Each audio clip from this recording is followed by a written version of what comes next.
জিন্নুরাইন রাদিয়াল্লাহু আনহু ইন্তেকালের পূর্ব মুহূর্তেও তিনি কোরআন শরীফ পড়তেছিলেন। কোরআন মসজিদের মধ্যে বসে কোরআন শরীফ পড়তেছে, ঘুমিয়ে পড়লেন উসমান গনি জিন্নুরাইন।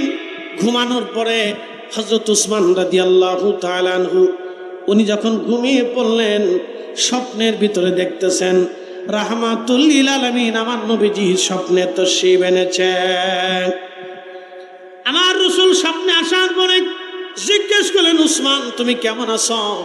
উসমান গনি জিন্নুরাইন বলেন, ইয়া রাসূলুল্লাহ আমি তেমন ভালো নাই, আমি কষ্টে আছি নবী গো, দুনিয়ার জঞ্জাল আর ভালো লাগে না।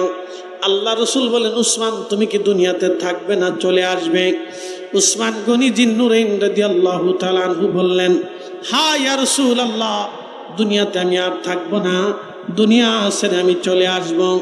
আল্লাহর নবী বলেন, উসমান তুমি তো রোজা রাখছো, অতএব কালকে আজকে তুমি চলে আসো, আমি আর তুমি একসঙ্গে জান্নাতের ভিতরে দুইজন ইফতার করব। একসাথে জোরে বলা যাবে কি আল্লাহু আকবার।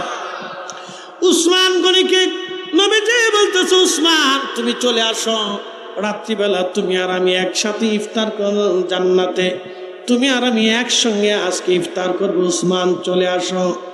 উসমান গনি জিন্নুরাইন রাদিয়াল্লাহু আনহু কোরআন শরীফ পড়তে লাগলেন। কোরআন শরীফ পড়তেছিলেন বিদ্রোহীরা, তারা মসজিদের ঘর ছাদ ফাঁকা করে ঘরের মধ্যে মসজিদের মধ্যে ঢুকে হযরত উসমান রাদিয়াল্লাহু আনহুর সামনে থেকে কোরআন শরীফটাকে লাথি মেরে ফেলে দিয়া তলোয়ার দিয়ে উসমান গনিকে আঘাত করতে লাগলেন। ওই রক্তগুলি ছিটে ছিটে কোরআনে লাগতেছিল। সেই দিন উসমান গনি জিন্নুরাইন রাদিয়াল্লাহু আনহুকে মসজিদের ভিতরে কোরআন পড়া অবস্থায় আতাতাইর দলেরা আর সেই দিনের বেঈমানের দলেরা তাকে শহীদ করে দিয়েছিল।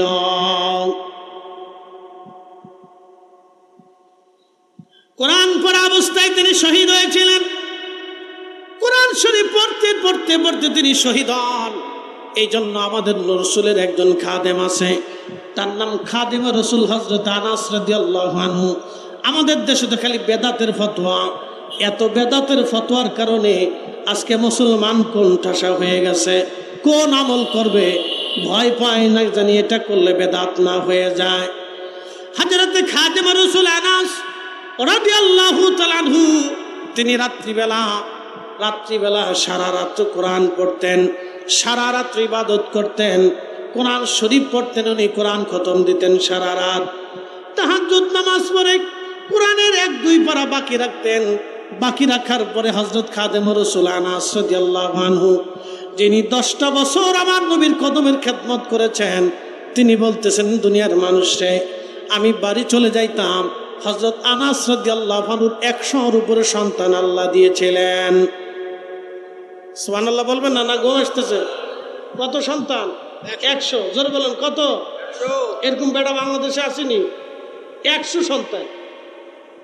সবার খেজুর গাছে খেজুর ধরতো একবার, আর ওনার খেজুর গাছে বছরে খেজুর ধরতো 2 বার। সবার উট যদি হইতো একটা, ওনার উট হইতো 2টে। সবার ছাগল যদি হইতো 2টে, ওনার হইতো 4টে। মানে আল্লাহ ওনারে ডাবল দিত। কি জন্য? তার পিছনে একটা কারণ আছে। একদিন খাদেমে রাসূল হযরত আনাসের মা ডাক দিয়ে বললেন, বেটারে নবীজির খেদমত করলি, কোনো দোয়া তো নিতে পারলি না রে ছেলে আমার। বলে, মা কি দোয়া নেব? বলে, আল্লাহ রসুলের দরবারে যাও, নবীজির দরবারে যে দোয়া চাও যেন আল্লাহ তোমারে সন্তানে সম্পদে যেন আল্লাহ বরকত দিয়ে দেয়। ছোট মানুষ তখনও বুঝে নাই কি দোয়া চাইতেছে, সন্তান এবং সম্পদে যেন আল্লাহ বরকত দেয়। চলে আসছে রসুলের দরবারে, ইয়া রাসূলুল্লাহ, ইয়া হাবিবাল্লাহ, আপনি দয়া করে আমার দোয়া করে দেন। বলে, কি দোয়া চাও খাদেম বলো? বলে, ইয়া রাসূলুল্লাহ আপনি দোয়া করে দেন যে আল্লাহ আমার সন্তান এবং সম্পদে যেন আল্লাহ আমার বরকত দেয়। আল্লাহ নবীর সাথে সাথে হাত বাড়িয়ে বলেন, আল্লাহ আমার খাদিম আমার আনাস দোয়া চায়, আল্লাহ আমি রাসূল তোমার দরবারে দোয়া করলাম, আমার খাদেমের সন্তান এবং সম্পদে তুমি বরকত দিয়ে দাও। নবীদের দোয়া কখনো ফেরত আসে না। একসাথে বলবেন আল্লাহু আকবার। নবীদের দোয়া ফেরত আসে? নবীদের দোয়া ফেরত আসে না। আর নবীদের পরে পৃথিবীতে একদল ওলি আছে যাদেরকে মুস্তাজাবাতুদ দাওয়া বলা হয়, যারা দোয়া করলে দোয়া কবুল হয়ে যায়। সহিহ বুখারীর কিতাব রেখাকে তাদের পরিচয় আসছে, ওয়া ইন সালানি লা উতিয়ান্নাহু ওয়া লা ইস্তাআযানি লা উইজান্নাহু।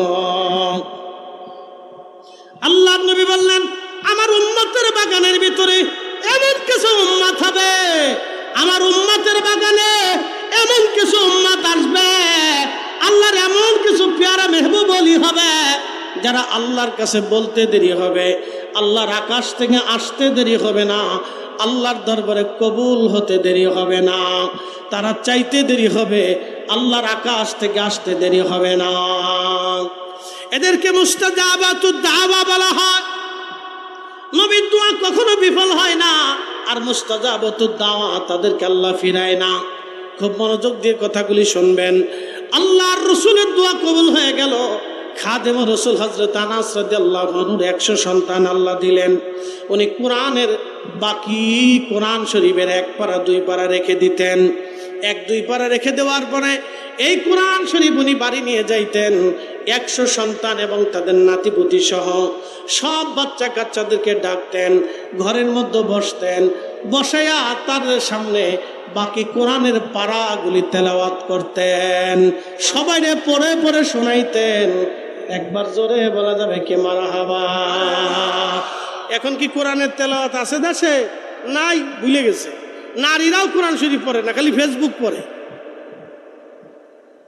খালি ফেসবুক। বাপরে বাপ, ইউটিউব, ফেসবুক, টিকটক, জিকজক, পিকপক, নাম কইটা করবো, কত যে নাম আছে আল্লাহ জানে। আগের যুগে দেখছি আমাদের ঘর থেকে নারীরা কোরআন শরীফের তেলাওয়াত করত, সকালবেলা ফজর পরে মা চাচিরা কোরআন পড়তো। এখন কোরআন পড়ে না, পুরুষ মানুষও কোরআন পড়ে না। কথা কর, পড়েনি, পড়ে না হলো। আগে বাড়ি বাড়ি ঘর থেকে কোরআনের আওয়াজ আসতো, এখন আর কোরআন তেলাওয়াত নাই। চিন্তা করে কোনটা পড়লে বেদাত তেদাত হয় নাকি, আবার কোন বিপদ। শুধু বেদাতের ভয় না বলে দিয়ে যায়। রসুলের সাহাবী تعزيز التنوع البيولوجي، الاستثمار في الطاقة النظيفة، بناء مدن ذكية ومستدامة،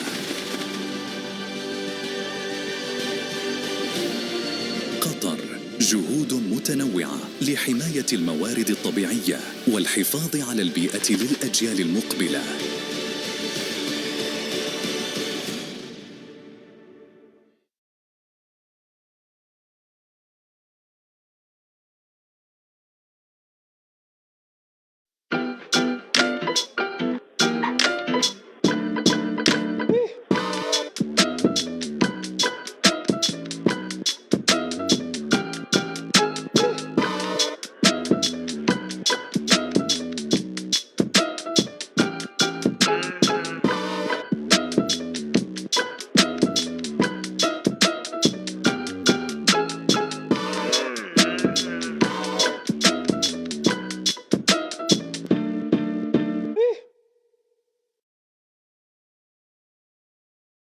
আনাস রাদিয়াল্লাহু আনহু তিনি সকালবেলা সব সন্তানদেরকে নিয়ে কোরআন শরীফ তেলাওয়াত করতেন।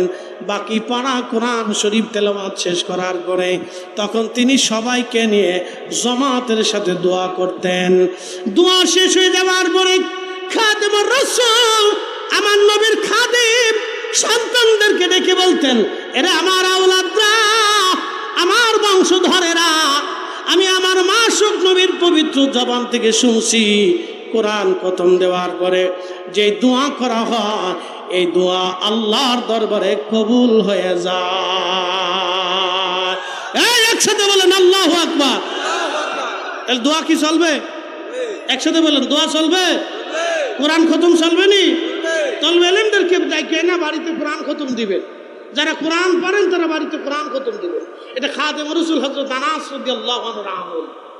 খাদেম রাসূল সময়টাকে নষ্ট করলেন না, সাহাবীরা সময় নষ্ট করতেন না, সময়টাকে কাজে লাগাইতেন। নবীজির একজন সাহাবী ছিলেন, তার নাম ছিল আব্দুল্লাহ জুল বাজাদাইন। দুই টুকরা চাদর টুকরাওয়ালা বলা হতো।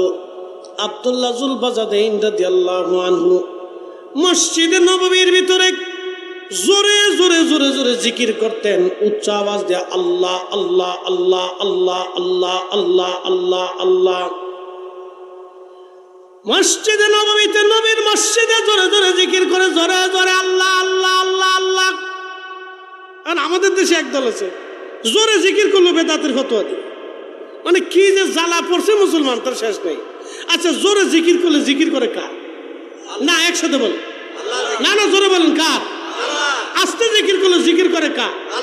মনে মনে জিকির করলে জিকির করে কার? তাহলে আমি মনে মনে জিকির করলে জিকির করা যায়, জোরে করলে করা যায় না, কারণটা কি? এটা কোত্থেকে পাইছি? এগুলো উম্মাদকে একটা বিভ্রান্ত করার কৌশল, অন্য কিছু না। উম্মাদকে ধ্বংস করার একটা কৌশল। আচ্ছা আমার হাতে কি? কোরআন শরীফ। এখন আমি যদি মনে মনে পড়ি সওয়াব হবে না? আমি যদি আস্তে আস্তে পড়ি সওয়াব হবে না? আমি যদি জোরে জোরে পড়ি সওয়াব হবে না? তাহলে আস্তে পড়লে সওয়াব হইলো, মনে মনে পড়লেও সওয়াব হইলো, জোরে পড়লেও হইলো। তাহলে জোরে পড়লে সমস্যাটা? আব্দুল্লাহ জুল বাজাদাইন মসজিদে নববীর মধ্যে জোরে জোরে জিকির করতেন। আল্লাহু আকবার ওনার জীবনের ভিতরে আসছে। ইমাম যাহাবী আসিয়ারু আলামিন নুবালার মধ্যে লেখেন, ইমাম হযরত আসকালানী রাহমাতুল্লাহ আলাইহি, ইমাম যাহাবী রাহমাতুল্লাহ আলাইহি মিজানুল ইতিদালের মধ্যে লেখেন। আমি কয়টা কিতাবের নাম বলবো, অত কিতাবের নাম বলার দরকার না, আপনি কিতাব বুঝবেন না, জীবনের উপরে শুনে। তা আব্দুল্লাহ জুল বাজাদাইন মসজিদে নববীতে জোরে জোরে জিকির আল্লাহ আল্লাহ আল্লাহ আল্লাহ আল্লাহ আল্লাহ আল্লাহ। উনি যুবক ছিল, বিয়ে শাদী করে, অল্প বয়স, ধরেন 20 বছর 24 বছরের, 20 থেকে 24 নাগবাগে যুবক আব্দুল্লাহ জুল বাজাদাইন বিয়ে শাদী করে নাই, কালেমা পড়ছে। মুসলমান হওয়ার কারণে বাবা মা চাচা চাচি ঘর থেকে তারে বের করে দিয়েছে। বের করে যখন তাকে দিল তখন কাপড় চোপড় খুলে তাকে উলঙ্গ করে বস্ত্রহীন করে তাকে ছেড়ে দিল। বস্ত্রহীন করে ছেড়ে দেওয়ার পরে তার মা তাকে শুধু একখানা চাদর ভিক্ষা দিয়েছিল। ওই চাদরখানাকে মাঝখান থেকে ছিঁড়ে 2টা টুকরা বানাইয়া একটা টুকরা গায়ের মধ্যে পেঁচাইলেন, আর একটা টুকরা দিয়ে তিনি লুঙ্গি বানাইলেন। এই 2 টুকরা চাদর দিয়ে ওনার জীবন চলে গেল। বাকি আর এক টুকরা কাপড় কেনার মতো পয়সা ছিল না। আব্দুল্লাহ জুল বাজাদাইন, এই জন্য জিল বাজাদাইন বলা হতো 2 চাদর টুকরাওয়ালা। এই সাহাবী মসজিদে নববীর ভিতরে জোরে জোরে জিকির করে। ঠিক ওই সময় সাহাবীরা হযরত ওমরের কাছে যায় বিচার দিল, ওমর তুমি আল্লাহ রসুলের কাছে যা বলো আমাদের কষ্ট হয়, ও জোরে জোরে জিকির করার কারণে আমাদের ব্যাঘাত হয়, ঘুমে কষ্ট হয়। কিসে কষ্ট হয়? ঘুমে। জোরে বলেন কিসে? ঘুমে কষ্ট হয়, ঘুমে কষ্ট হয়, ঘুমে কষ্ট হয়, আমাদের ঘুমে কষ্ট হয়। হযরত ওমর যে বলেন ইয়া রাসূলুল্লাহ, সাহাবীরা অ্যাপ্লিকেশন দিয়েছেন। আব্দুল্লাহ জোরে জোরে মসজিদের নববীতে জিকির করে। আব্দুল্লাহর জিকিরের আওয়াজের কারণে সাহাবীদের ঘুমে কষ্ট হয়। ইয়া রাসূলুল্লাহ, ইয়া হাবিবাল্লাহ, আপনি তাকে বারণ করে দেন সে যেন জোরে জোরে জিকিরে না করে। আল্লাহর নবী ডাক দিয়ে বলেন, ওমর সাহাবীদেরকে বারণ করো, আমার আব্দুল্লাহকে জোরে জোরে জিকির করতে দাও, কারণ আমার আব্দুল্লাহর অনেক কষ্টের ইসলাম। সে এই কালেমার জন্যে, এই খোদার জন্যে, কালিমাতুত তাওহীদ রিসালাতের জন্যে আমার আব্দুল্লাহ ঘর বাড়ি সারিয়া, বাবা মা সারিয়া, সহায় সম্পদ সারিয়া, একেবারে বস্ত্রহীন হইয়া মাত্র চাদর 2টা টুকরা বানাইয়া আমার এখানে খেয়ে না খেয়ে পড়ে আছে। অথচ মদিনার সবচাইতে ধনী বংশের সন্তান সে। আমার আব্দুল্লাহ যদি মুসলমান না হতো, খাবারের অভাব ছিল না, সম্পদের কোনো অভাব ছিল না, সে গরিব হয়ে গেছে। আমার আব্দুল্লাহকে জোরে জোরে জিকির করতে দাও, সাবধান আমার আব্দুল্লাহর জিকির তোমরা বন্ধ করিও না। একবার জোরে বলা যাবে কে মারহাবা? এখন প্রশ্ন, নবীজি কি ইবাদত করতে অনুৎসাহিত করছে না উৎসাহিত করছে?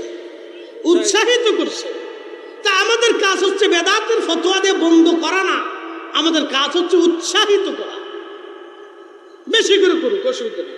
আর নওয়াফিল অতিরিক্ত, আর নওয়াফিল অতিরিক্ত। প্রিয় উপস্থিতি হাজিরিন, খুব মনোযোগের সাথে কথাগুলি শুনবেন। প্রিয় ভাই আমার, অত্যন্ত জরুরি কথা। এই জন্য সাহাবীরা সময় নষ্ট করতেন না, কোন নবীরাও সময় নষ্ট করতেন না।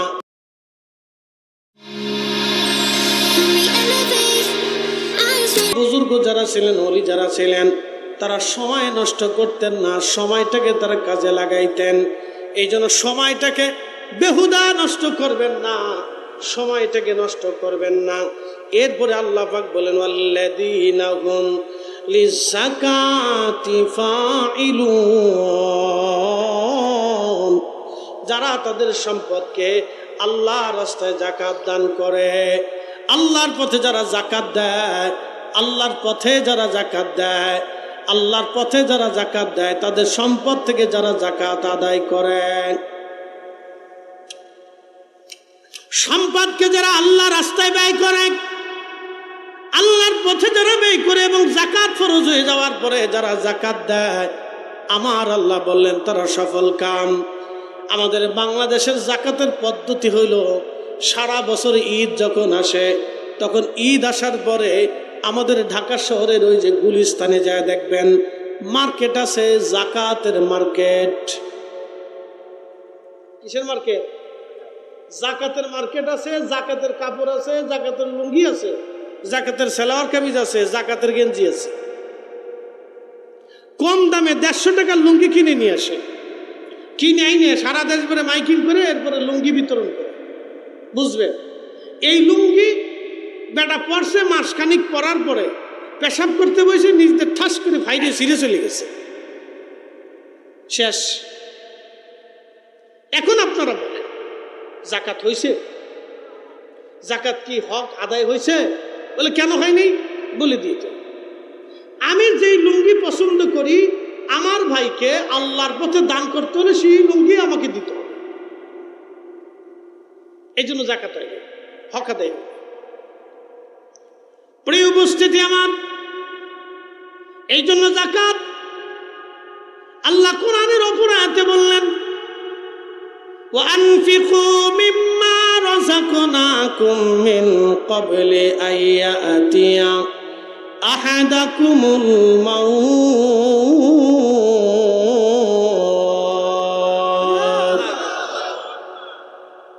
একদিন মাটির ভিতরে হবে ঘরে, মন আমার কেন বান্ধ দালান ঘর। আল্লাহ বললেন, হে বান্দা, তোমার মৃত্যু আসার আগে, মরণ আসার আগে তোমার রিজিক থেকে তুমি আল্লাহর পথে ব্যয় করো। তোমার মরণ আসার আগে তুমি আল্লাহর পথে ব্যয় করো। মরণ আসার আগে, মৃত্যু আসার আগে তুমি আল্লাহর পথে ব্যয় করো। যদি না করো, তখন কিয়ামতের ময়দানে গোশত চামড়াগুলি কামড়ে কামড়ে টেনে টেনে ছিঁড়ে ফেলবে আর বলবে, ফায়াকুলা রব্বি লাউলা আখারতানি ইলা আজালিন করিব, আল্লাহ আমাদেরকে আবার দুনিয়াতে পাঠিয়ে দেন, ফাআসসাদদাকা ওয়া আকুম মিনাস সালিহিন, আমরা বেশি বেশি করে সদকা দিব আর সালেহিনদের অন্তর্ভুক্ত হয়ে যাব। হযরত আবু হুরায়রার হাদিস মনে আছে কিনা জানি না, মনে করেই দিচ্ছি। দুইটা কথা বলছিলাম পয়েন্ট। একটা পয়েন্ট হলো আলেমদেরকে আল্লাহ বিচার করবে।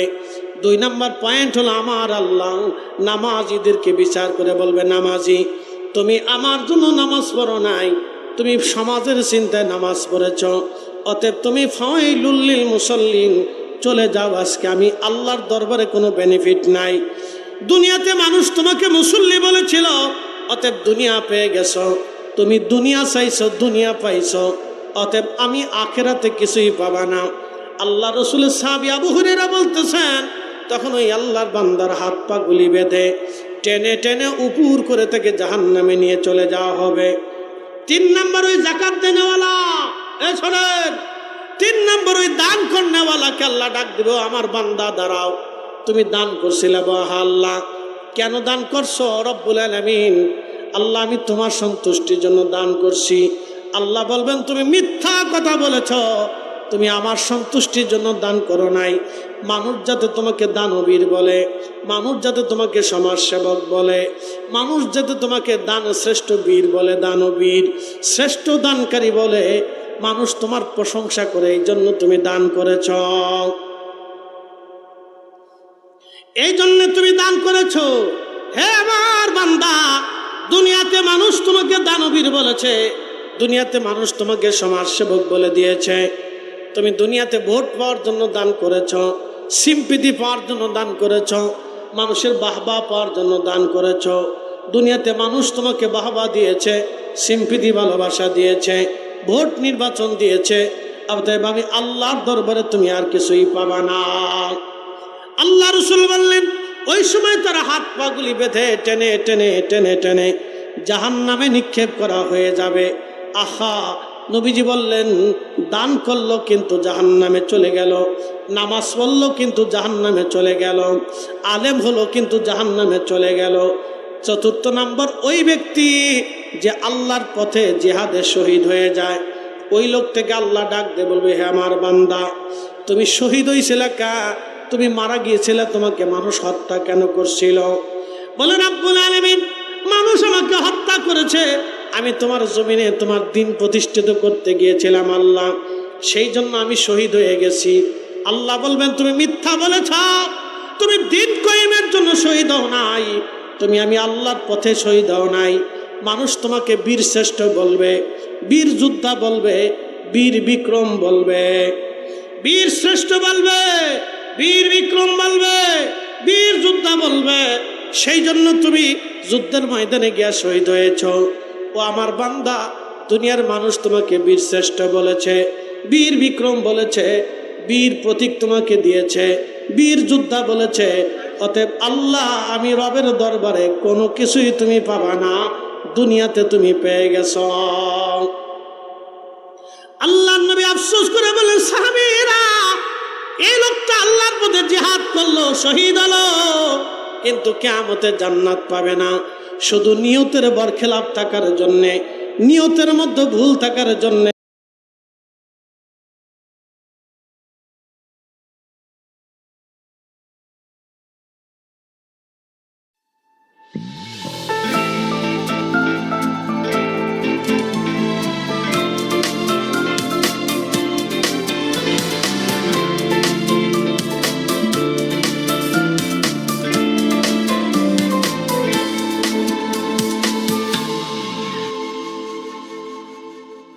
أهلا بكم في بودكاست صحتها الذي يركز على صحة المرأة في مختلف مراحل حياتها ويهدف إلى رفع الوعي بالقضايا الصحية والتوعية بسبل الوقاية.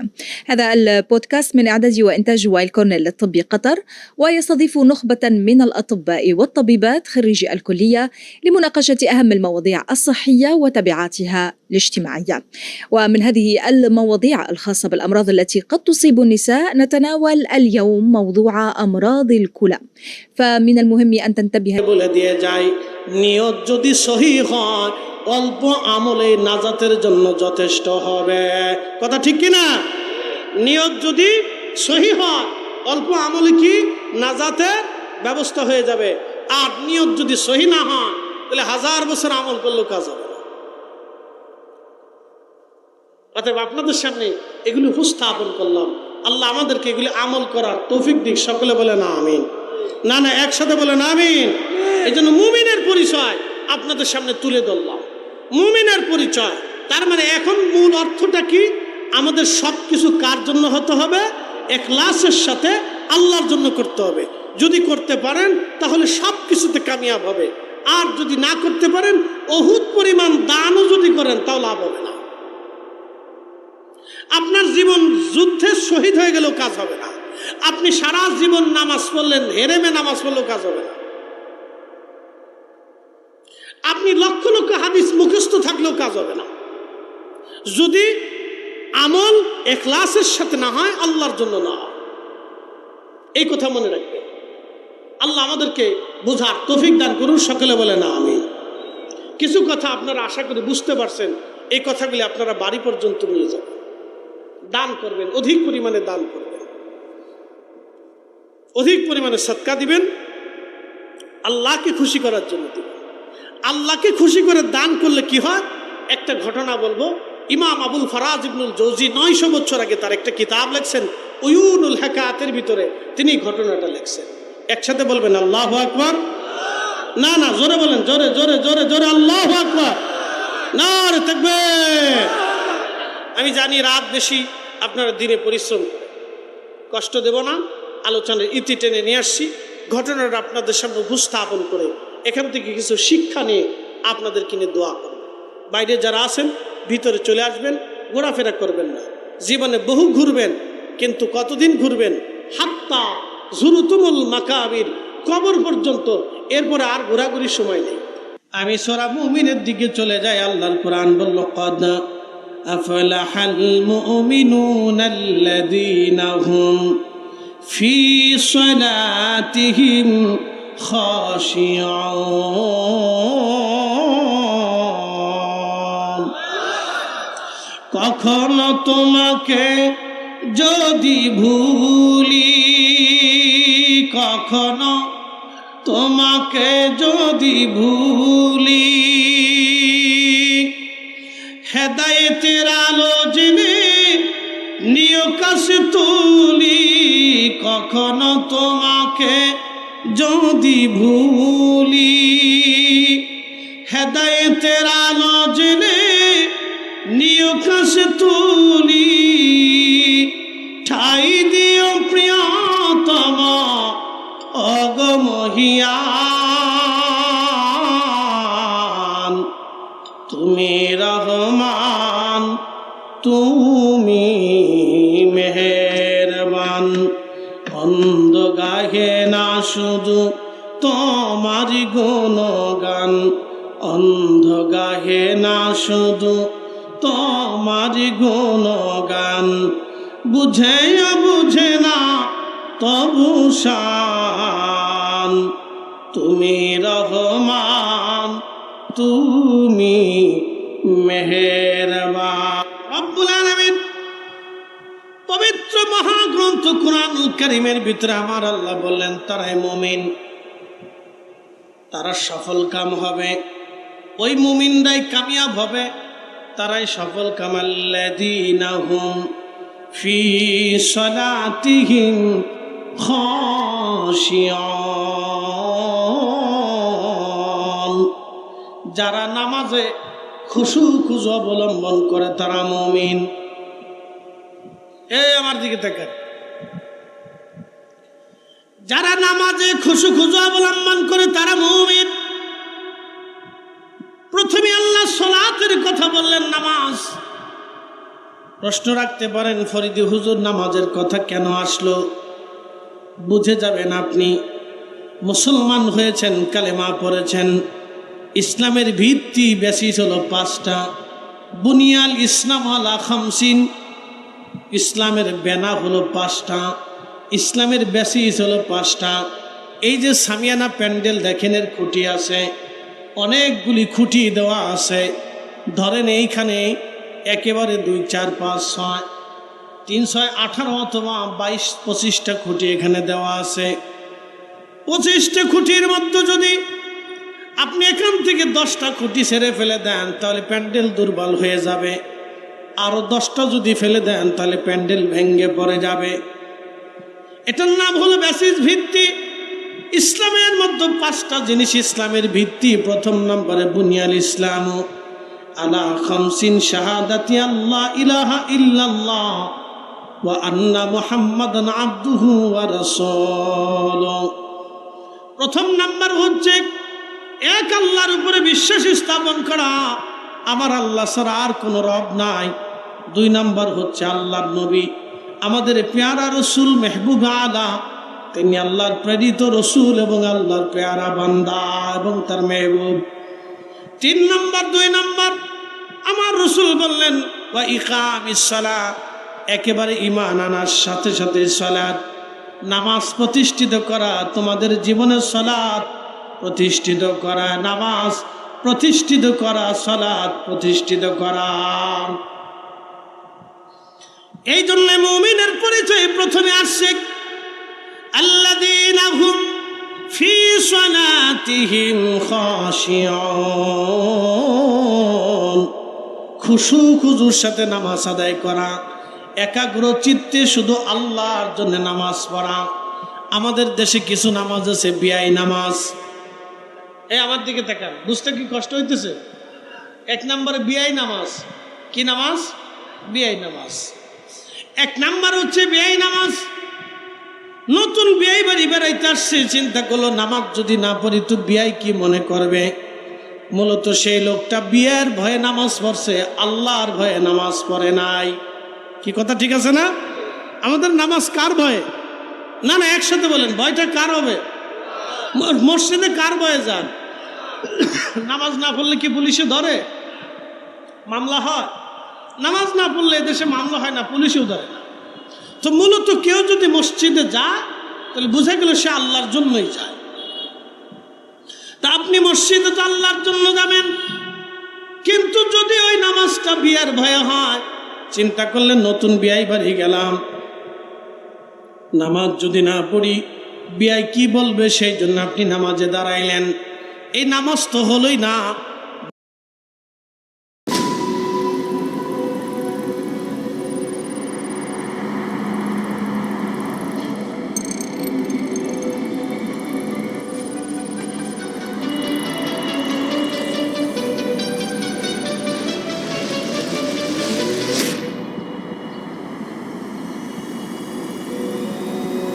বরং নামাজের মধ্যে শিরিক হয়ে গেল। নামাজের মধ্যে মুসলমান শিরিক করে। প্রশ্ন রাখতে পারেন ফরিদি হুজুর, নামাজের মধ্যে মানুষ শিরিক করে কেমনে? নামাজের মধ্যে মানুষ শিরিক করে। যেমন আমি কাল জুমা পড়াবো, আমার মসজিদে 4 থেকে 5,000 মুসল্লি হবে, বিরাট একবারে মুসল্লি ভরা। 9 কাঠার উপরে একটা মসজিদ, পড়াটা মসজিদে মুসল্লিতে ভরা থাকবে। এখন আমি চিন্তা করলাম, আমি তো খতিব, বিরাট বড় খতিব, আমি নামাজ যদি সুন্দর মতো না পড়াই মুসল্লি কি মনে করবে? আমি মূলত আল্লাহর ভয়ে নামাজে দাঁড়াইলাম না, আমি মুসল্লির ভয়ে নামাজে দাঁড়াইলাম। তখন এই নামাজ আর নামাজের কাতারে হলো না, এই নামাজের মধ্যে শিরিক ঢুকে গেল। আমি আল্লাহর ভয়ে নামাজ পড়ি নাই, আমি মূলত ভয় পাইলাম মুসল্লিকে। কথা কন না কেন? কারে ভয় পাইছি? মুসল্লি। আমি আল্লাহর ভয় পাই নাই, আমি মূলত মুসল্লির ভয়ে নামাজে দাঁড়াইলাম, নামাজে পড়লাম মুসল্লির জন্য। আল্লাহ কোরআনে বললেন, ফাওয়াইলুল লিল মুসাল্লিন আল্লাযীনা হুম ফি সালাতিহিম খাশিউন।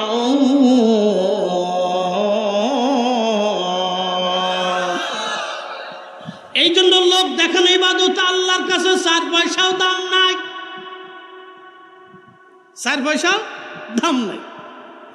লোক দেখানো ইবাদত 4 পয়সা মূল্য নেই আল্লাহর কাছে, 4 পয়সা মূল্য নেই আল্লাহর কাছে, 4 পয়সাও দাম নাই আল্লাহর কাছে। হযরত আবু হুরায়রা রাদিয়াল্লাহু তাআলা আনহু তিনি হাদিস শরীফ বলতে গেলেন, মসজিদে নববীতে বসে আছেন। তো রাবি যিনি তিনি বলতেছেন, আমি আবু হুরায়রাকে বললাম, আবু হুরায়রা আপনি এমন একটা হাদিস আমাকে বলেন যে হাদিস আপনি সরাসরি আল্লাহর হাবিবের পবিত্র জবান থেকে আপনি শুনেছেন। গাংনিবাসী মনোযোগ দিয়ে শুনে যাবেন, মা বোনেরা যারা শুনতেছেন তারা শুনে যান। আল্লাহর জন্য কোনো কাজ যদি না হয় তাহলে সেটা আল্লাহর দরবারে কবুল হয় না। আবু হুরায়রা রাদিয়াল্লাহু আনহু এই কথা বলার পরে বলতেছেন, আমি তোমাকে আমার রাসূলের পবিত্র জবানের হাদিস শোনাবো।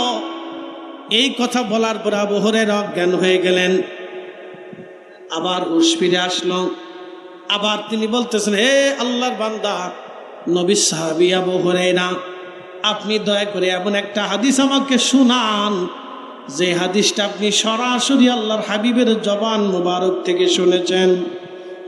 হযরত আবু হুরায়রা বলেন, হ্যাঁ, আমি তোমাকে নবীর হাদিস শোনাবো, যেই কথা আমি রাসূলের পবিত্র জবান থেকে নিজ কানে শুনেছি।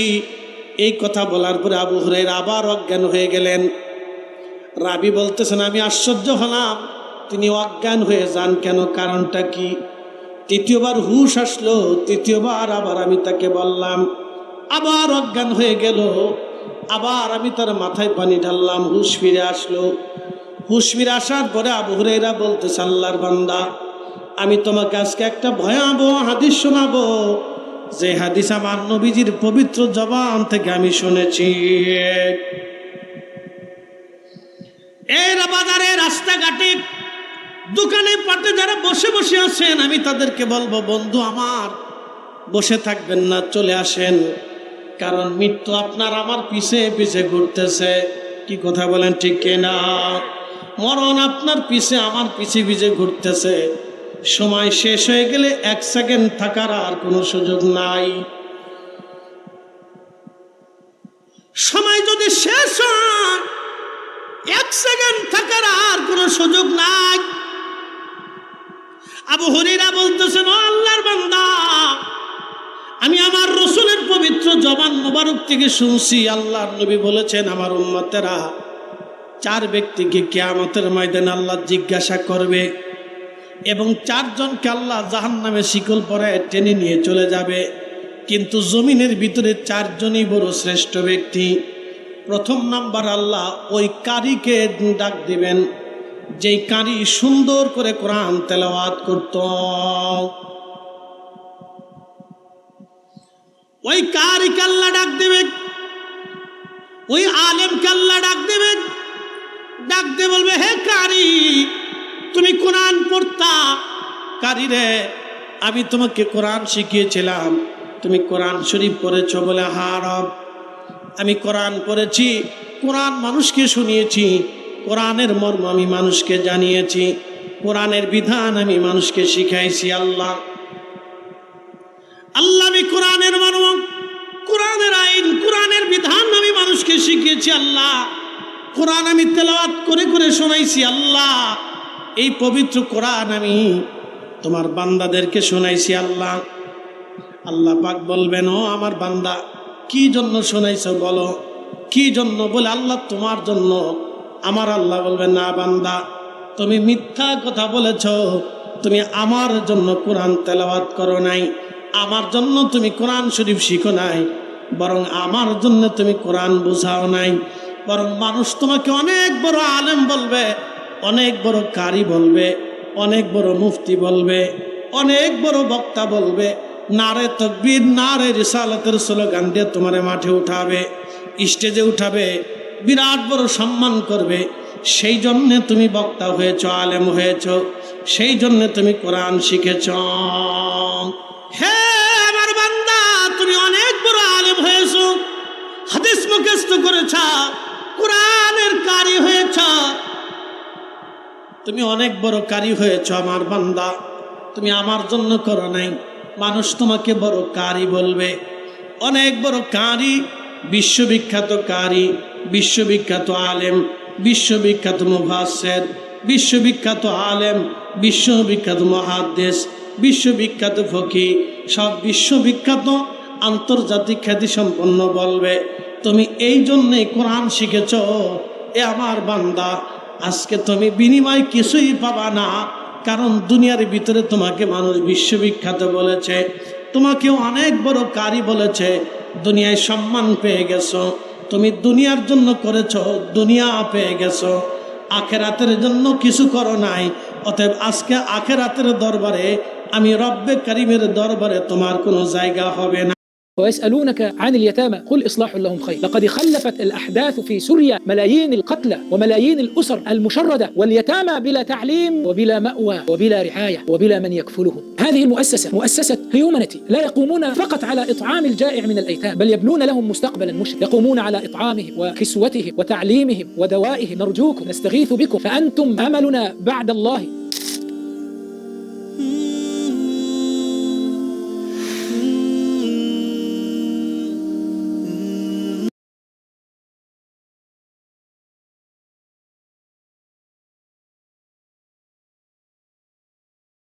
With Dexcom G7, managing your diabetes just got easier. So, what's your glucose number right now? Good thing you don't need to finger prick or scan. How does all that food affect your glucose? Oh, তোমার কোনো বিনিময় নাই। তখন আল্লাহর নবী সাহাবী আবু হুরায়রা বলেন, শোনো, আমি আমার রাসূলের পবিত্র জবান থেকে শুনছি, তখন এই বান্দার হাতে পায়ের মধ্যে শিকল বেঁধে তাকে উপর করে টানতে টানতে জাহান্নামের মধ্যে ফেলে দেওয়া হবে।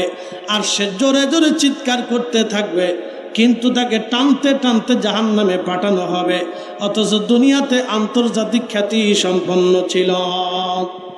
হযরত আবু হুরায়রা বলে, আল্লাহর বান্দা, 2 নাম্বার, ওই নামাজিকে আল্লাহ ডাক দিবে, এ মুসল্লি,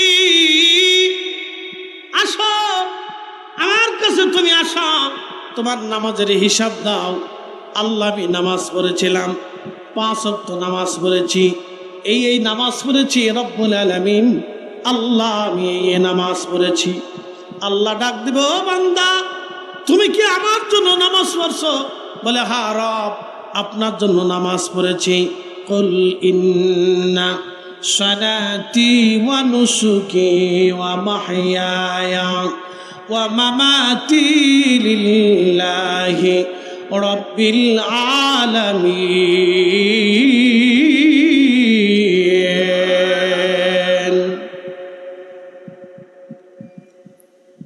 কুল, হুজুর আপনি বলে দেন, ইন্না সালাতি, নামাজ আমি আল্লাহর জন্য।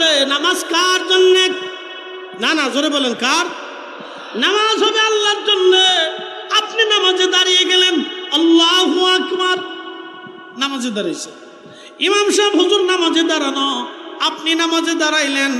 নামাজ যদি আল্লাহর জন্য হয়, তাহলে মাহে রমজান আসলে তারাবির নামাজ প্রথম 10 দিনে মুসল্লি পাওয়া যায়, এরপরে আস্তে আস্তে মুসল্লি কমে যায়। এই কথা কোন জোরে বলেন? প্রথম 10 দিনে মুসল্লি পাওয়া যায়, বাকি 10 দিনে আস্তে আস্তে মুসল্লি শেষ, মুসল্লি খালি কমে। কালকে শুক্রবার জুমা, বিরাট মুসল্লি পাবেন, একবারে ভরে যাবে। জুমা শেষ, আসরের পরে আর আসরের সমাপ্ত মুসল্লি পাবেন না। মাগরিবে নাই, ফজরে নাই, এশা নাই, ফজরে তো আরও নাই। তাহলে আপনি বলেন তো আমরা কোন পদ্ধতিতে আছি? আল্লাহর আইনে তাহলে আমরা কয়জন আছি এবার বোঝেন। অথচ রব্বুল আলামিন বললেন, আমার বান্দা, বান্দারে তুমি নামাজ পড়ো আমি আল্লাহর জন্যে। কুল ইন্না সলাতি, বলো নবী আমার, সলাত আমি আল্লাহর জন্যে। ওয়া নুসুকি, আমার কুরবানি আল্লাহর জন্যে। কুরবানি কার জন্যে? না না, জোরে বলেন। কুরবানি কি আল্লাহর জন্য হয় না ফিরিজের জন্য হয়? আল্লাহর জন্য হিসাব করলে কুরবানি অনেকের হয় না, কারো সুদের টাকা। এই আসতে বলবেন না, জোরে বলবেন। আমি জানি মেহেরপুরের মানুষ মরা না, এটা তাজা মানুষ, পরিশ্রম করা মানুষ। একসাথে বলেন, কথা কম, জোরে বলেন। কারো সুদে টাকা, কারো ঘুষে টাকা, সুদে টাকা দিয়ে গরু কুরবানি করা, এটা আর শুয়োর জবাই দেওয়ার ভিতরে তফাৎ রইল কি? শুয়োরও হারাম আর সুদের টাকার গরু হারাম। কি কথা কন না, জোরে বলেন। ঘুষে টাকা আর গরু হারাম, ওই শুয়োরের গোশত হারাম, তো দুটোটাই হারাম, কোনোটাই তো হালাল না। তো যাচ্ছে তা স্বেচ্ছাচায় হেতা একই কথা। কি কথা কন, জোরে বলেন। তাহলে কুরবানি কি আমাদের জন্য, আল্লাহর জন্য না ফিরিজের জন্য? আবার রাজনৈতিক কুরবানি আছে। কি ভাবতেছেন কি রাজনৈতিক কুরবানি নেই? রাজনৈতিক কুরবানি, যে 10 লাখ টাকার গরু যদি কুরবানি না দিই, তাহলে আমার ভাই টেতে আছে, ওরা গোস্ত টোস্ত পাবে না। আর ওরা গোস্ত টোস্ত না পেলে সারা বছর পরে কুরবানি আসতেছে, ওরা তো আমার সাথে থাকবে না, ভোট টোট দেবে না। বুঝতে পারছেন? এটা নাম হচ্ছে রাজনৈতিক কুরবানি। কথা খারাপ করতেছি ভাই না? একটা কথাও খারাপ না, সব যুক্তি সম্পন্ন কথা। রাজনৈতিক কুরবানি অনুসুকি, হাবিব আপনি বলে দেন কুরবানিটা আমার জন্যই হবে। কুরবানি হয়ে গেল রাজনৈতিক কুরবানি, কুরবানি হয়ে গেল সামাজিক কুরবানি। বলে হুজুর সামাজিক কুরবানি কি? আমি এত টাকার মালিক, যদি কুরবানি না দেই সমাজ কি বলবে? আমি এত টাকার মালিক, যদি কুরবানি না দিই সমাজ কি বলবে, সেই জন্য আমরা কুরবানি দিলাম, সেই জন্য কুরবানি দিলাম। এই কুরবানি রব্বে কারীমের দরবারে মঞ্জুর হবে না, কবুল হবে না। আর একটা কুরবানি আছে পাল্লাপাল্লি, পারাপারির কুরবানি। বলে হুজুর এটা কেমন? আব্দুল করিম কুরবানির গরু আনছে 1.5 লাখ টাকা দিয়া, আমি 2 লাখ টাকার একটা আনবো। ও আনছে 5 লাখ টাকা দিয়া, আমি 10 লাখ টাকার একটা আনবো। এই কুরবানি হবে না। আবার কুরবানির গরু কিনতে গেছেন, গরু কিনলেন, ধরেন 2 লাখ টাকা দিয়ে গরু কিনে নিয়ে আসছেন। আপনার উদ্দেশ্য সৎ, বাড়ি আনার পরে হোম মিনিস্টার যিনি আছে, হোম মিনিস্টার, সিচিনি হোম মিনিস্টার, এনার বিরাট পাওয়ার, বিরাট পাওয়ারও না। বাংলাদেশের সবচেয়ে বড় মিনিস্টার, প্রেসিডেন্ট বলেন, প্রধান সেনাপতি বলেন, ওনার কাছে কিচ্ছু না। কি কথা কন না কেন? ডিসিএসপি বলেন, হোম মিনিস্টারের কাছে কিচ্ছু না, ওনার পাওয়ার বেশি বাংলাদেশে, বিরাট পাওয়ারও না। উনি যা করবে তাই মানতে হবে, কিছু করার নেই। যদি গরম ভাত খাইতে চান তাহলে ওনার কথা শুনতে হবে। যদি ভালো ভালো ভালো ভালো তাজা তাজা খাবার খেতে চান তাহলে হোম মিনিস্টার যা বলবে সেটা মানতে হবে, মানবেন, অসুবিধা নেই। হোম মিনিস্টার খুশি রাখবে। হোম মিনিস্টার খুশি না রাখলে ফেরা আছে, বিরাট ফেরা। তো ব্যবসা করে শান্তি পাবেন না, চাকরি করে শান্তি পাবেন না, কাজ করে শান্তি পাবেন না, মাঠে যায় শান্তি পাবেন না, ঘুরতে যায় শান্তি পাবেন না। হোম মিনিস্টার খুশি রাখতেই হবে, হোম মিনিস্টার খুশি রাখাই লাগবে। হুজুর, মহিলারা খুব খুশি হইতেছে, এই হুজুরই দরকার, এই হুজুরই দরকার, যে হুজুর আপনার পক্ষে কথা কয় না, হোম মিনিস্টারের পক্ষে বলতেছে। আসলে হোম মিনিস্টার খুশি রাখতে হবে। আল্লাহ রসুল আমাদের আম্মাজানদেরকে খুশি রাখতেন, একসাথে বলবেন না মারহাবা। আল্লাহ রসুল নিজে খুশি রাখতেন আম্মাজানদেরকে। অতএব হোম মিনিস্টার খুশি রাখতেই হবে। যদি না রাখেন আপনার চাকরি শেষ, ব্যবসা শেষ, কাজ শেষ, জিন্দেগি শেষ, আপনার ঘুমানো শেষ, সংসার শেষ, সুখ শেষ, কিছু পাবেন না। ওনারা খুশি রাখতে হবে, ওনারা খুশি রাখবেন। কানের দুল, হাতের বালা, গলার মালা, মাথার টিকলি, নাকের ফুল, এগুলি দিয়ে খুশি রাখবেন, বেশি বেশি করে দিবেন। কাপড় চুপড় দামি দামিটা দিবেন, যা চাবি তাই দিয়ে দিবেন, অসুবিধা নেই। জমি এক পাশে যদি চায় তাও দিয়ে দেবেন, তুমি খুশি থাক দিবেন, ওনারা খুশি রাখবেন। তো ধরেন কুরবানির গরু 2 লাখ টাকা দিয়ে নিয়ে আসছে, তো হোম মিনিস্টার গরু বাড়ি আনার পরে হোম মিনিস্টার বলতেছে, করিমের বাপ গরু কত নিছি? 2 লাখ নিছে। কাউকে পাশের বাড়ির মর্জিনার বাপে গরু লইছে 2 লাখ টাকা দিয়ে, এর চেয়ে তো বড় তাজা গরু, সেখানে গরু গোস্ত হবে 7 মণ 8 মণ, তুমি যেটা আনছো এটা তো 6 মণ হইব। তুমি করছো কি? এইভাবে কাজ করে নাকি? এটা হইল নাকি? এই শুরু হয়ে গেছে জ্ঞান জ্ঞান জ্ঞান জ্ঞান জ্ঞান জ্ঞান জ্ঞান জ্ঞান। তো ইতিমধ্যে আপনি চিন্তা করলেন, হাই হ্যাঁ কত তো 70। মর্জিনার বাপে গরু আনছে 7 লাখ টাকা দিয়ে, 2 লাখ টাকা দিয়ে, সেটার গোস্ত হবে 7 মণ 8 মণ। আমি একটা আনছি 2 লাখ টাকা দিয়ে, হেটার গোস্ত হবে 6 মণ। তা যখনই কবেন যে আমি লস করছি, তো কুরবানি শেষ। কি শেষ? এবার হিসাব করে দেখেন কে বাংলাদেশের কয়জনের কুরবানি হয়। এবার হিসাব করে দেখেন বাংলাদেশের মানুষের কয়জনের কুরবানি হয়, হিসাব করে দেখেন। যান হিসাব করে কয়জনের ঠিক মতো কুরবানি হয়, এবার হিসাব করে যান। আপনার আমি পরিসংখ্যান বুঝাই দিলাম। এই জন্য আল্লাহ বললেন, কুল হুজুর বলে দেন, ইন্না সালাতি, সালাত আমার জন্যে, অনুসুকি কুরবানি আমি আল্লাহর জন্যে, মাহিয়ায়া জিন্দিগি আমি আল্লাহর জন্য, জীবন আমি আল্লাহর জন্য, জীবন জীবন জীবন জীবন আমি আল্লাহর জন্য, জিন্দেগি তোর যাইরে ফাঁকি দিয়া রে সোনার আদম, জিন্দেগি তোর যাই ফাঁকি দিয়া। ও আদম রে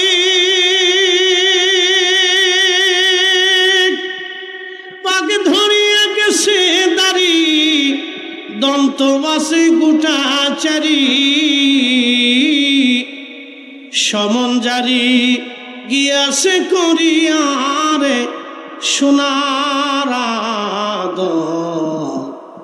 জিন্দগি তোর যাই ফাঁকি দিয়া। জিন্দগি আল্লাহর জন্য, জীবনের যা করবেন সব আল্লাহর জন্য হতে হবে। আপনি রুটি রুজি করেন আল্লাহর জন্যে, ব্যবসা করেন আল্লাহর, কৃষিক্ষেত কামার করেন আল্লাহর জন্যে, আপনার স্ত্রী সন্তান হবে আল্লাহর জন্যে, আপনার জিন্দগি হবে আল্লাহর জন্যে, হজে যাবেন আল্লাহর জন্যে। বাংলাদেশে হজ কয়জনের হয়? কিছু যায় নিজের নামের আগে হাজি লাগানোর জন্য।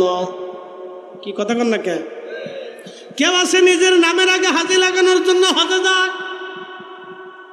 কেউ আছে সুদে টাকা দিয়ে হজে যায়, কেউ আছে ঘুষে টাকা দিয়ে হজে যায়, কেউ আছে জনগণের অর্থ মেরে দিয়ে হজে যায়, কেউ আছে আত্মীয় স্বজনের হক মেরে দিয়ে হজে যায়, কেউ আছে বাজান ভাইয়ের হক মেরে দিয়ে হজে যায়।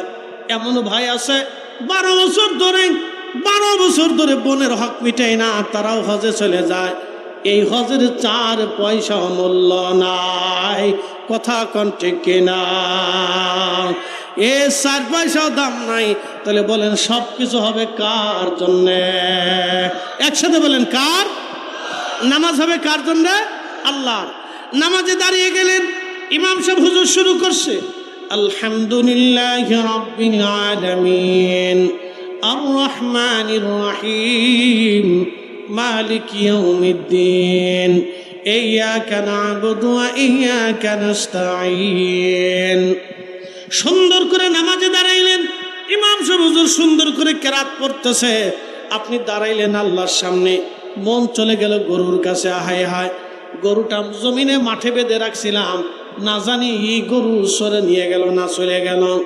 আপনি নামাজে দাঁড়াইলেন আল্লাহর সামনে, চিন্তা করলেন জুতা কিনছিলাম 1500 টাকা দিয়া, জুতা আছে না সরে লইয়া গেছে।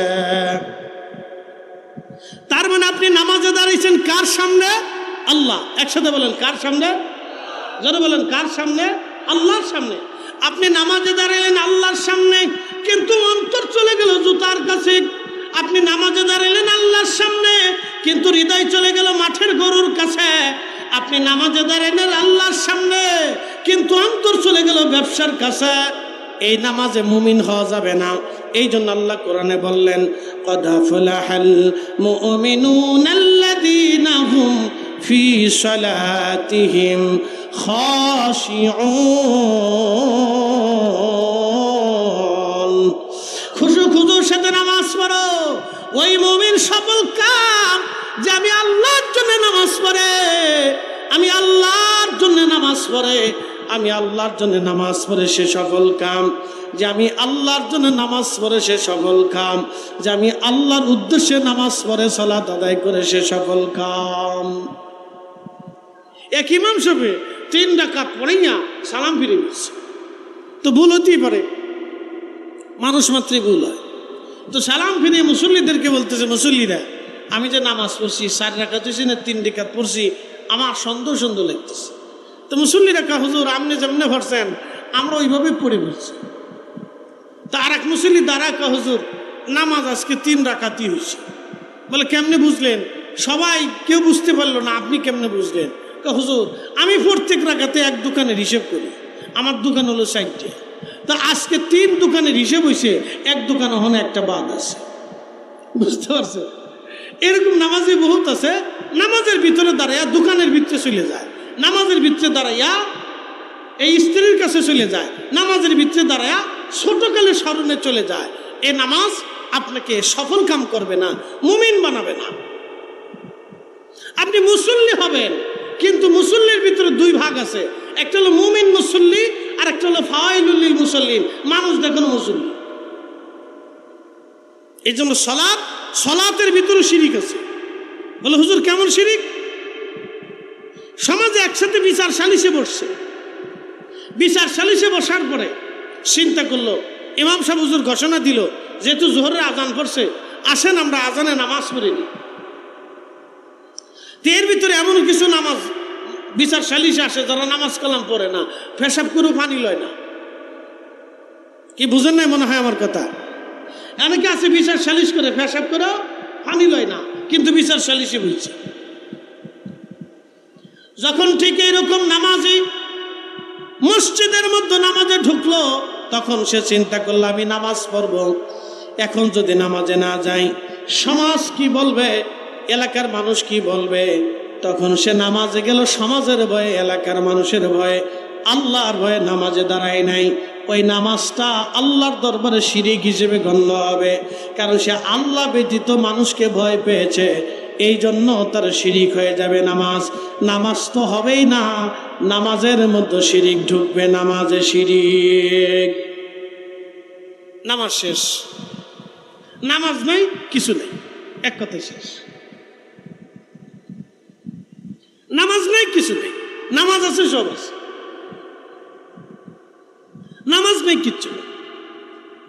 প্রথমে নামাজের কথা বলতেছি। আল্লাহ কোরআনে প্রথমে সলাতের কথা বলছে। যদি মুমিন সফলকাম হইতে চাও তো সলাত, নামাজ একনিষ্ঠভাবে পড়ো। আল্লাহ বলেন মাহইয়ায়া, আমার জীবন তোমার জীবন আল্লাহর জন্য, ওয়া মামাতি, এবং তোমার মরণ লিল্লাহি রাব্বিল আলামিন। কখনো তোমাকে تعزيز যদি ভুলি, হেদায়েতের আলো জেনে নিও কাছে তুলি। কখনো তোমাকে যদি ভুলি, হেদায়েতের আলো জেনে নিও কাছে তুলি। ঠাই দিও প্রিয়তম অগমহিয়ান, তুমি রহমান, তুমি মেহেরবান। একটু আপনাকে বোঝাই, খুব মনোযোগ দেবেন। সময় নিয়ে দুটি কথা বলতেছি, শুনে যাবেন মনোযোগের সাথে। আল্লাহ কোরআনে বলেন ওয়াল্লাযীনা হুম আনিল লাগwi মুরিদুন। আবার আল্লাহ বলতেছে, হে বান্দা, অযথা বৃথা সময়গুলি যারা নষ্ট করে তারা মুমিন না, তারা মুমিন না। আহা, আমাদের মাযহাবের ইমাম যিনি ছিলেন, ইমাম আবু হানিফা রাহমাতুল্লাহ আলাইহি, তিনি এশারও যদি একটানা 40 বছর ধরে ফজরের নামাজ পড়েছেন। একসাথে জোরে বলা যাবে কি আল্লাহু আকবার? কত বছর? এশার ওযু করছেন এশার নামাজ পড়ার জন্য, ওই ওযু দিয়েই তিনি ফজর পর্যন্ত ফজরের নামাজ পড়ে বের হওয়ার পরে ওযু ভেঙেছেন, তার আগে তিনি ওযু ভাঙেন নাই। এইভাবে একটানা 40 বছর ধরে ইবাদত করলেন। এবার বুঝতেছেন তার সময় তিনি নষ্ট করে নাই। আমি আপনার সময় কেমন যায়? মানুষের জীবন ধরেন 60 বছর, ধরেন 60 বছরের জীবনের ভিতরে 20 বছর চলে যায় ঘুমে ঘুমে, অর্থাৎ মানুষ 8 ঘন্টা ঘুমায়, নিজের শরীর সুস্থ রাখার জন্য 8 ঘন্টা ঘুমায়। তো আপনার 20, 30, 60 বছরের জীবনে 20 বছর শুধু ঘুমে ঘুমে চলে যায়, বাকি 40 বছর আপনার জীবনে থেকে যায়। এই 40 বছরের ভিতরে একেবারে অধিক সময় আপনার খেলাধুলায় চলে যায়, শৈশবে কৈশোরে যৌবনে চলে যায়, কলেজের ভার্সিটির বারান্দায় ঘোরাফেরায়, আমতলে জামতলে, কাঁঠাল গাছে, লেব গাছে, সিনেমায়, নাটক, ফেসবুকে, ইউটিউবে, বিভিন্ন কাজে আপনার এই সময় নষ্ট হয়। জীবনের বাকি 16 আনা জীবনের 15 আনা জীবন আপনার ঘুমে ঘুমে চলে গেল, হেলায় হেলায় চলে গেল, কাজে কর্মে চলে গেল, লেখাপড়ায় চলে গেল। আপনি আল্লাহর জন্য কিছুই করতে পারেন নাই, আপনার আখিরাতের জন্য আপনি তেমন কিছুই করেন নাই। মাত্র 1% সময় আপনি ব্যয় করছেন মাত্র নামাজে। একটু মাহফিলে বসেছেন, একটু জিকিরে বসেছেন, একটু মিলাদে বসেছেন, একটু দোয়ায় বসেছেন। 60 বছর জীবনে 20 বছর শুধু গমে চলে যায়, বাকি 40 বছরের 16 আনার 15 আনা চলে যায় খেলাধুলা, কৈশোরে, শৈশবে, বালকে, যৌবনে, জীবনে, বৃদ্ধকালে, নাতি নাতকুর, বউ বাচ্চা কাচ্চা, সমাজ সংসার, রাষ্ট্র, রাজনীতি, পেটনীতি, সমাজনীতি, এইগুলি করতে করতে করতে করতে এই কলেজ ভার্সিটি, লেখাপড়া, চাকরি বাকরি, ব্যবসা বাণিজ্য, দৌড়া দৌড়ি, এই আত্মীয় স্বজন, শ্বশুর বাড়ি, সারা সম্বন্ধী আত্মীয় স্বজন, এই ভাই বেরাদার, ভাইস্তে ভাগ্নে, নাতিপতি, এইগুলি দিয়ে বাকি 16 আনা জীবনের 15 আনা শেষ। 1 আনা শুধু আপনি নামাজে দাঁড়াইছেন। এখন আপনি বলেন তো, এই 60 বছরের জীবনের 1 আনা জীবন দিয়া আপনি কি করে আল্লাহর বেহেশতের আশা করবেন বলে? এই জন্য আল্লাহ কোরআনে বললেন, মুমিন তো তারা যারা সময় নষ্ট করে না, সময়টাকে ইবাদতে, কাজে পরিণত করে। কথা বুঝাইতে পারছি আপনাদেরকে? এই জন্য অলিরা অলি হইছে, অলিরা এই জন্য অলি হইছে। আমরা অনেক সময় নফল ইবাদতটাকে বেদাতে পরিণত করছি, নফল ইবাদতকে বেদাত বলে আমরা বন্ধ করে দিচ্ছি, নফলটাকে বেদাত বলে বন্ধ করে দিচ্ছি আমরা। আপনাকে এগুলি কে শিখাইছে? আর নওয়াফিল অতিরিক্ত আল্লাহ এই কোরআনে বলে দিয়েছেন। আমার দিকে তাকান, এটা মানেননি আপনারা?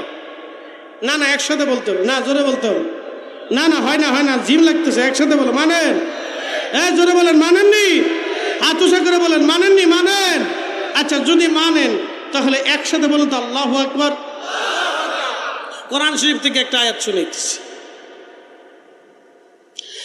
فمن يعمل مثقال ذرة خيرا يره ومن يعمل مثقال ذرة شرا يره।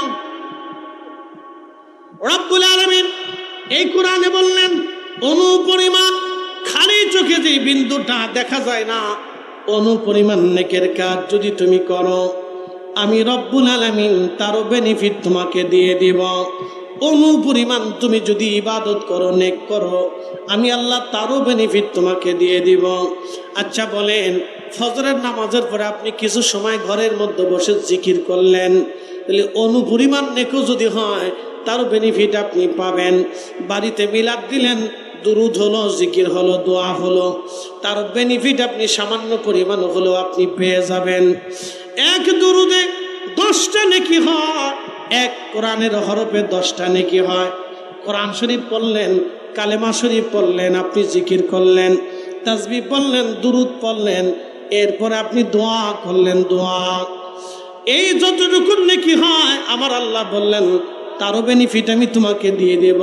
নফল নামাজ আপনি পড়লেন, আগের যুগের বুজুর্গ যারা ছিলেন সারা রাত্র ভরে ভরে আল্লাহর ইবাদত করতেন, সারা রাত্র ভরে ভরে আল্লাহর ইবাদত করতেন, সারা রাত্র ভরে ভরে ইবাদত করতেন।